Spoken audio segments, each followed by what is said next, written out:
friends, my name is Ritchie, and I like to talk about things that can make most people uncomfortable. And my latest podcast really hits a nail on the head. It's called Period, the End, but not really, and it's about menopause. The fact is, anyone with ovaries will go through menopause, and most will have symptoms. We're talking hot flashes, anxiety, sleepless nights, vaginal dryness, even abnormal bleeding. In Period, the End, I aim to give you more information from menopause experts because this chapter of life can be gut-wrenching, exhausting, and just plain confusing. Information is power for you, your partner, your children, your friends, and colleagues.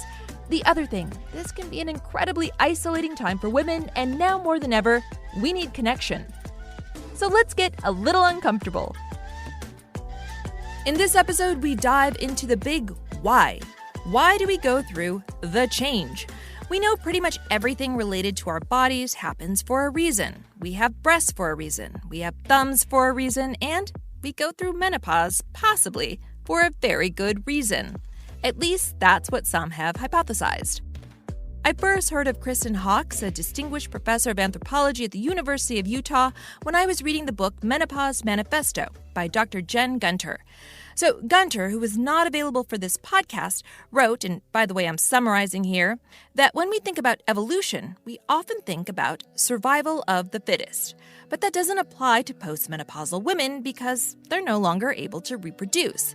However, they can protect their genetic lineage by taking care of their grandchildren.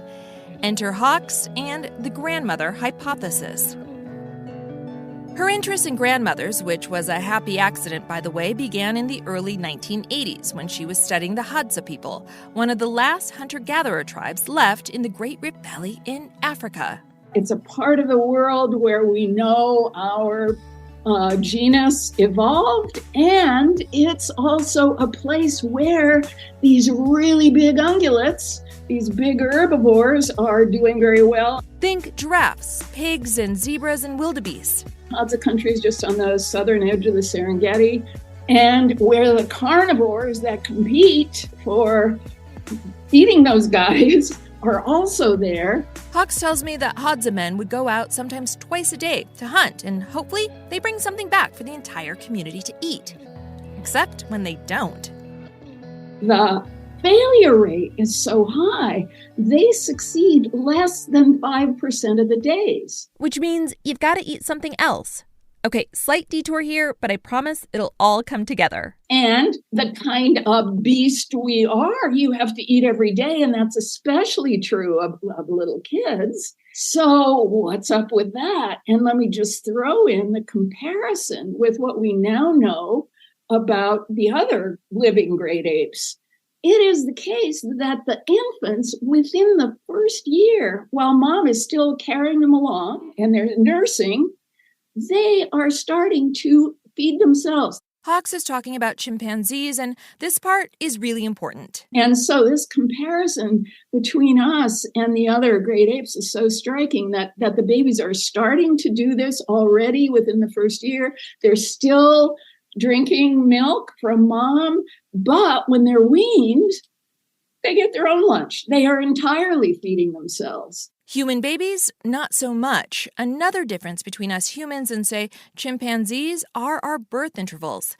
Humans don't have to wait very long to conceive another little human and then another, whereas a chimpanzee mom has to wait until her baby is entirely weaned and feeding itself. This bit is also important. Female fertility in humans and other living apes ends roughly at around the same age. But in those apes, fertility and survival sort of go hand in hand. In other words, it's rare for a female ape to live beyond fertility.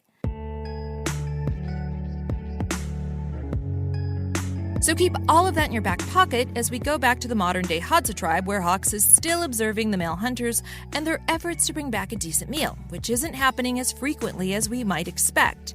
But like Hawkes said, we gotta eat. So instead of big game, everyone is digging up and consuming tubers or root vegetables. But the plants that are doing so well in these savanna environments are things that little kids cannot effectively handle. So it's really different from those those chimpanzee babies that are not even one yet, and the leaves and the soft fruits that they're feeding themselves. Which means mom has to get involved. But if mom is heavily pregnant and possibly nursing that 1 or 2-year-old, digging up root vegetables, things like potatoes or yams, becomes way more difficult. That's when Hawkes has this aha moment. As part of their research with the Hadza, Hawkes is also weighing and measuring everything, including the kiddos themselves. And so we could see that they were depending on their moms in the weights until she had a new baby.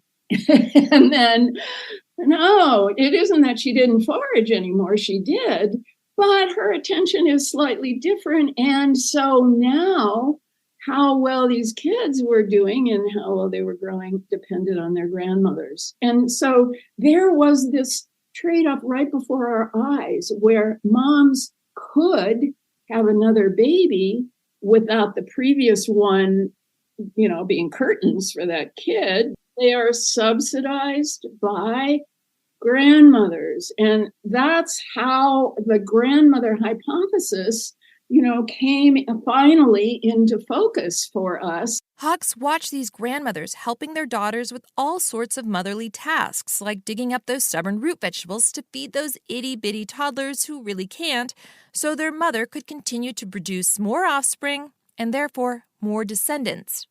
Now, this is a super simplified explanation of Hawkes' work. The grandmother hypothesis is built upon the research of other individuals, but her work showed that there is a correlation between a baby's continued growth and a grandma's effort to subsidize her grandchild's diet.